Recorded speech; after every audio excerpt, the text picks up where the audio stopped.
Hello, and welcome to Stratos Live. My name is Michael DeGator, coming to you from Chicago, Illinois. I'm here as your host to bring you the hottest topics in cloud, digital transformation, IT security, ERP, and CRM, Microsoft announcements and updates for Microsoft partners, and so much more. Before I forget, don't forget to like and subscribe wherever those buttons are on YouTube and LinkedIn Live. To get updates and notifications to all things Stratos Cloud Alliance. But you'll also get notified when we go live during our bi-weekly live chats here on LinkedIn and YouTube Live. We also encourage your engagement with us. Type a question to the comment section, and we will try to get to it during our live Q&A today. Now, today's topic is all about the new requirements Microsoft has for CSP Direct-Bill partners. Microsoft is introducing these stricter requirements starting October 1st, 2025, including a 1 million revenue threshold, solution partner designation, support plan mandates, and more that we'll talk about today. This is a really big deal for those Microsoft partners that work direct with Microsoft right now and may not be able to by October 1st. Today, we are breaking down what's changing, who's impacted, and how to stay in the program with the right partner by your side. Joining us today, I have our Stratos Live regular, Scott May. Hey, Scott, how are you? Thanks, Mike. Good to be here again, joining you live from beautiful, warm Findlay, Ohio. And Jeff Edwards coming to us as our Senior VP of Channels here at Stratos Cloud Alliance. Hey, Jeff. Great to be here, Michael. Thanks for having me. Yeah. How's Bellevue, Washington? Bellevue, Washington, Seattle, Washington. We had a beautiful weather earlier in the week, and now we're back in the mid-50s. We call June January because we generally have rain and cold for June. Our summer starts in July, but it's fabulous when it gets here. Oh, I love it. I can't wait. Chicago summers are the best. We need it. I am excited to have all of you here to talk about this really important topic. What's happening with these new requirements are making some of those direct bill partners maybe panic a little.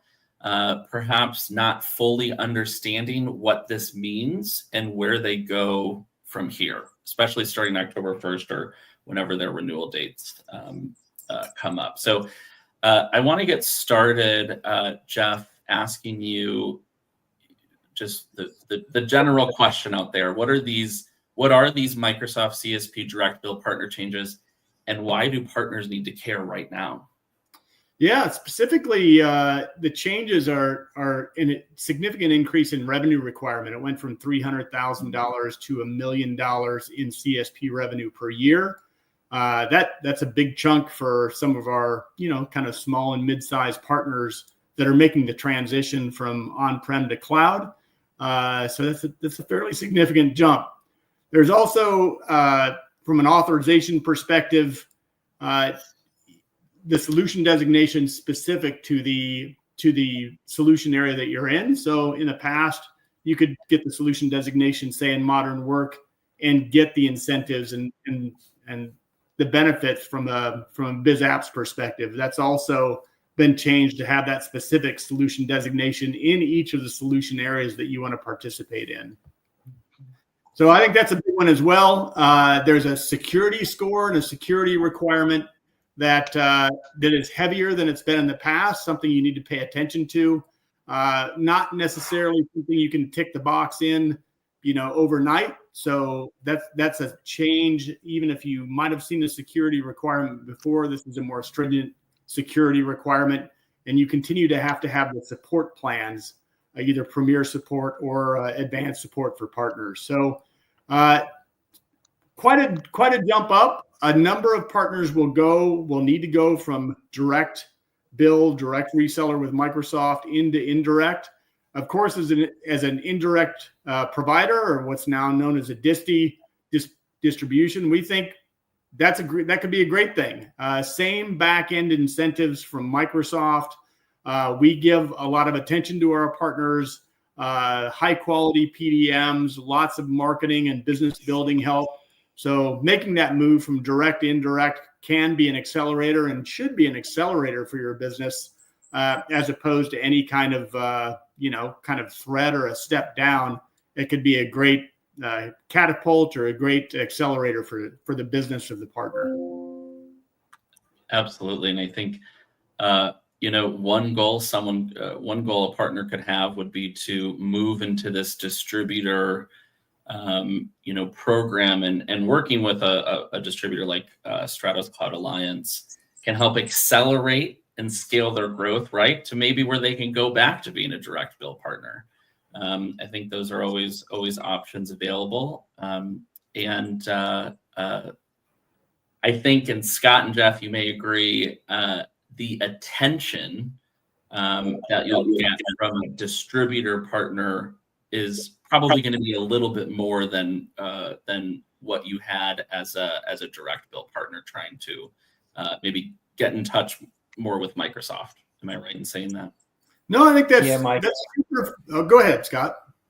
No, I was just going to say, I work with a lot of partners who have moved from, direct to indirect. And even though they met the requirements, right, but they weren't a managed partner. Obviously, there's a difference between being a managed partner with Microsoft and unmanaged. And so the partners that we've worked with that were unmanaged partners, even though they were direct, moved to us to be indirect. And the reason that they did that is because of the fact that they, weren't getting the attention, weren't getting the information that they needed in a timely fashion. And we, as an indirect provider or distribution partner, we're providing them a lot more value-added resources, as Jeff had mentioned, right? Access to partner development managers who are responsive and knowledgeable, enablement programs that we're investing in them. So the move actually, while it might seem kind of negative, it actually could go through and be significantly positive, I think, for a lot of the partners that are going to be affected. Yeah. So the moral of the story is here: there doesn't need to be a panic. Good things are on the horizon still. Correct. Absolutely. And I think a lot of partners, Mike, aren't necessarily even aware of the pending changes. I was just at the Dynamics conference Right. and talking with a lot of partners who were not yet aware that these changes are. So we're trying to get the word out and make sure they start thinking about it before that October 1st date comes. Sure thing. Yeah, I always like to use the analogy that call Stratos Cloud Alliance at the same time you call Microsoft, and we're going to pick up right away. You might be on hold for a little bit at Microsoft. I think the other thing with the direct. Go ahead. Oh no, go ahead, Scott.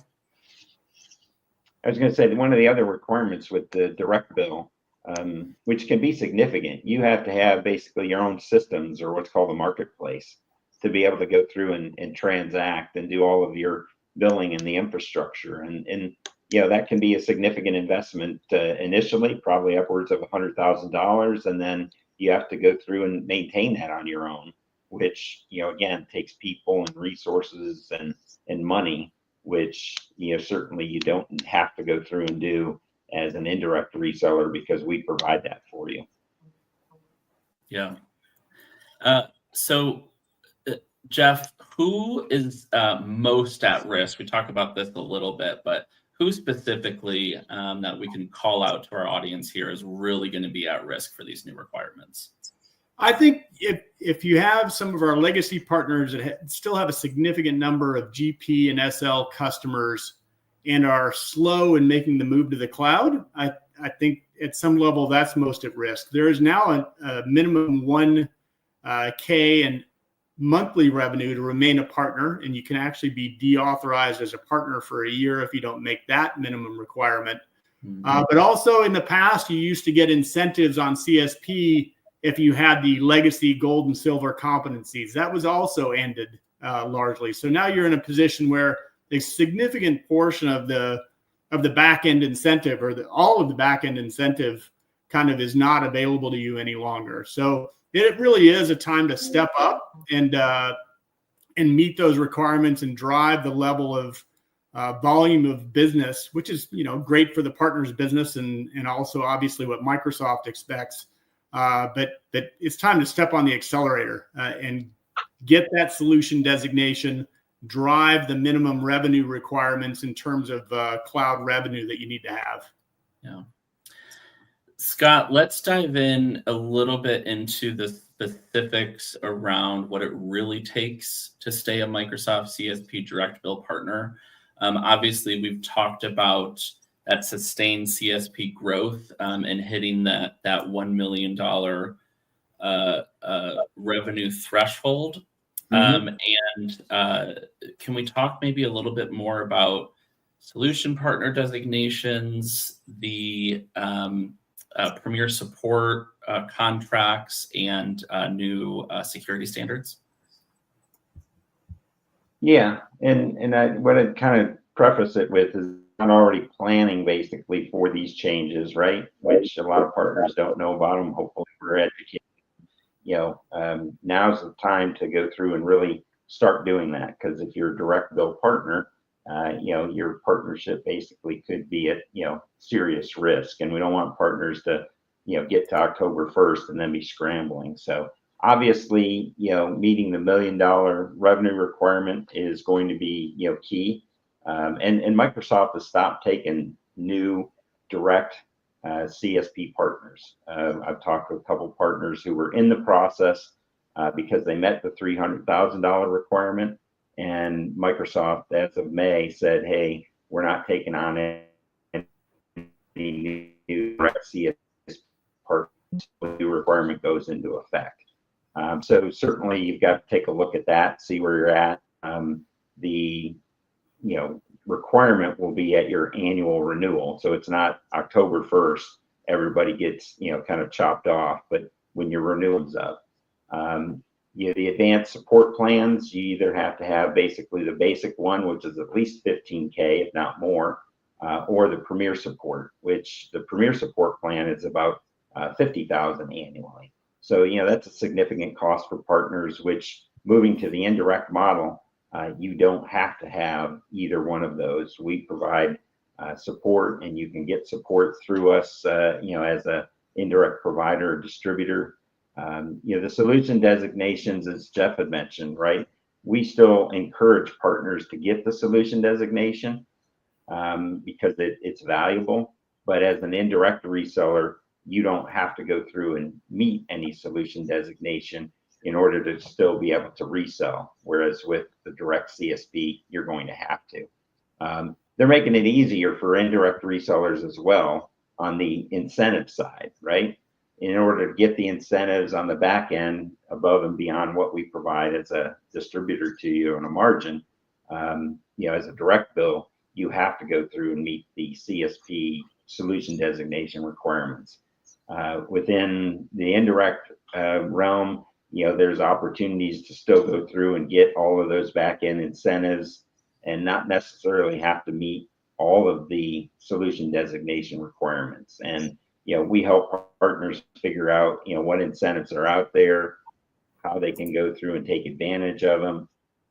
So we're really helping partners navigate that and making sure they're taking full advantage of the programs that are available.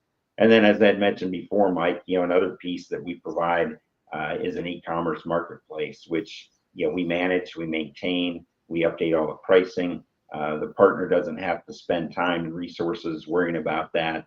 And, we help the partner with that. So, moving to the indirect could actually help financially, incentives with margins, getting better, kind of value added access to resources. So again, I think, it could be a benefit to partners that this is happening. Yeah.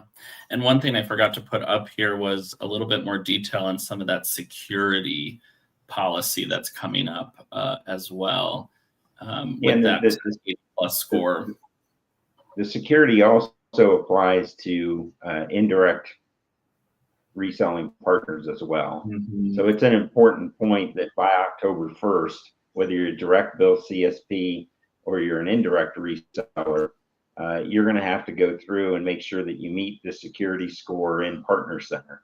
And we're starting to educate our partners on, how to do that, what that means, assistance in answering the questions on making sure that they get that.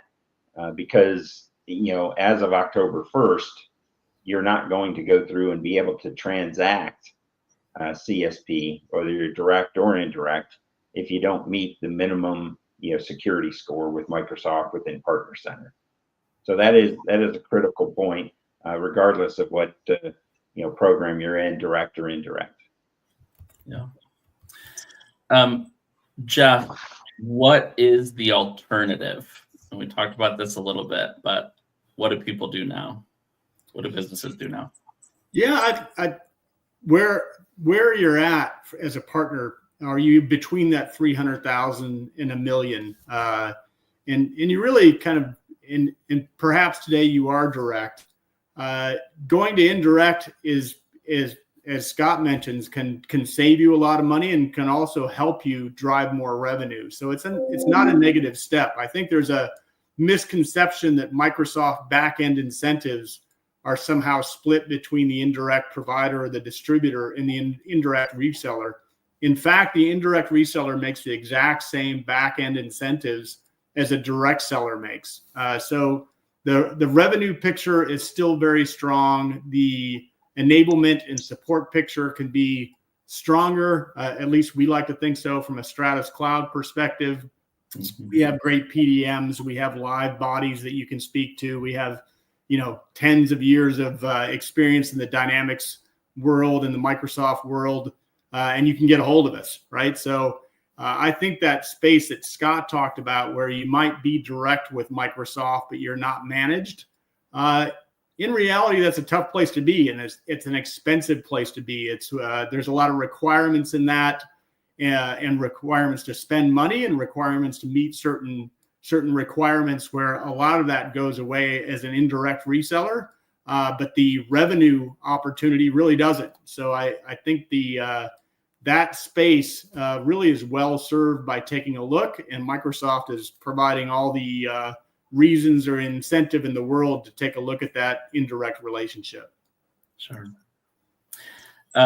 Scott, we're running out of time here, but I want to ask you, what are the top 4 things, top 4 benefits of joining a distributor, specifically Stratus Cloud Alliance, and what we can offer that maybe other distributors do not offer? Yeah. First off, Mike, I'd say, becoming an indirect, reseller doesn't mean that you're stepping down, right? It's not basically like you're getting demoted. It's really a smart move that can help you, financially manage your risk better, if you will. So I just kind of want to tell partners it's not a step down. It can actually go through and be a step up in the right direction. And really working with Stratus Cloud Alliance, the top 4 things would be: 1, we're 100% focused as Stratus Cloud on the Microsoft cloud. So, we're not doing Amazon and HP and everything under the sun. All our resources, our 500 plus people, are solely focused on Microsoft, and we support our partners across the entire Microsoft cloud stack.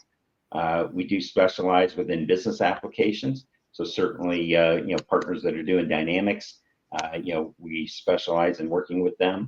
I'd say the second is really, as Jeff said, access to resources. You get a partner development manager that's, senior person. They know Microsoft, they know Dynamics, they can go through and they're responsive. They pick up the phone, they have conversations with you. They'll be able to help you with opportunities. We get a ton of enablement programs to help you with marketing and lead generation, sales process, migrations, right? So I'd say that's number 3. We're a partner that basically doesn't have 10,000 plus, partners. We've got 500 partners. So we're more hands-on, white glove, working with you to build your Microsoft cloud practice, and not just basically here to transact licenses. Yeah. Anything to add, Jeff? I think Scott did a great job covering that. I do think we have a capability in-house. right? I think a lot of our competition, if you need marketing help, you go to another organization. If you need implementation help or technical help or support, it's all kind of redirected to other organizations. From a Microsoft Dynamics perspective, from a Microsoft Technologies perspective, we have all of that in-house, and we can help partners fill in any gap that they might have in their capabilities, be it building their business from a marketing perspective or actually implementing or supporting a solution. We can fill in those gaps, and we do that with people inside our company. Yeah.